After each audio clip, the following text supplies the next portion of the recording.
ऐसे अनंत कोटि ब्रह्मांड है। अनंत महाब्रह्मांड में अनंत अनंत ब्रह्मांड है। महाब्रह्मांड माना गैलेक्सी, आकाश गंगा, उसमें अनंत अनंत ब्रह्मांड है। ब्रह्मा ब्रह्मांड में, उसमें महाब्रह्मांड अनंत अनंत है। ब्रह्मा ब्रह्मांड माना एक यूनिवर्स, यूनिवर्स में अनंत अनंत ब्रह्मांड होते हैं, अनंत अनंत महाब्रह्मांड होते हैं। और ऐसे ग्रेट यूनिवर्स में, ग्रेट ग्रेट ग्रेट यूनिवर्स में, एक मल्टीवर्स में अनंत अनंत यूनिवर्स होते हैं। तो अभी जब महाकल्प प्रलय में निर्गुण निराकार ब्रह्म होता है, जिनको निराकार शिव भी कहते हैं, जो परमधाम में रहता है, और उसने जो रचना की थी, निर्गुण निराकार ब्रह्म ने सोचा मैं एक से अनेक हो जाऊं, तो उन्होंने निराकार से आकारी बने, आकारी शिव बने, जिसको आदि शिव कहते हैं, ब्रह्मांड के आदि शिव। इन्होंने अपने अंदर से आदि शक्ति की रचना की।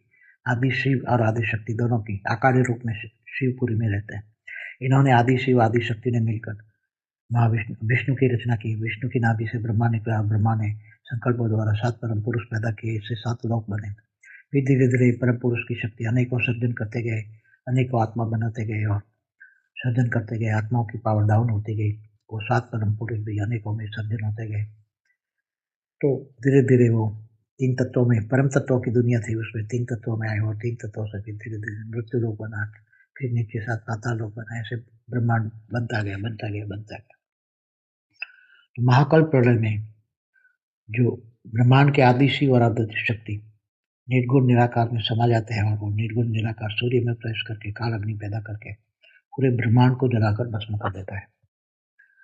तो पूरा ब्रह्मांड काल अग्नि में जलकर भस्म हो जाता है। तो निर्गुण निराकार ब्रह्म ने जैसे पहले संकल्पों द्वारा सृष्टि बनवाई थी, ऐसी तरह वो संपूर्ण सृष्टि को, पूरे ब्रह्मांड को अपने अंदर वापस समा लेते हैं, जिसको साइंस वाले कहते हैं कि सूर्य, जब सूर्य में काल अग्नि पैदा होती है तो उसको ब्लैक होल कहते हैं। एक ब्लैक होल, सूर्य ब्लैक होल बन गया, सूर्य ब्लैक होल बन गया। तो उसी तरह ऐसे फिर दोबारा वो सर्जन करता है। शिव सारी ब्रह्मांड को जलाकर भस्म करके अपने अंदर समा लेता है, फिर दोबारा सर्जन करता है। ऐसी तरह निर्गुण निराकार महाशिव महाकाल बन के अनंत कोटि ब्रह्मांडों को अपने रोम रोम में समा लेता है। तो ये महाकाल प्रलय कहते हैं उसको। महाकाल प्रलय में अनंत कोटि ब्रह्मांड पूरा विसर्जन हो जाता है। तो महाशिव भी अपने संकल्पों द्वारा, एक संकल्पों द्वारा महाशिव एक संकल्पों से अनंत अनंत शिव पैदा करते हैं, और शिव निर्गुण निराकार ब्रह्म की बात होती है। निर्गुण निराकार ब्रह्म महाब्रह्म से सर्जन होता है। ऐसे तरह परम महाब्रह्म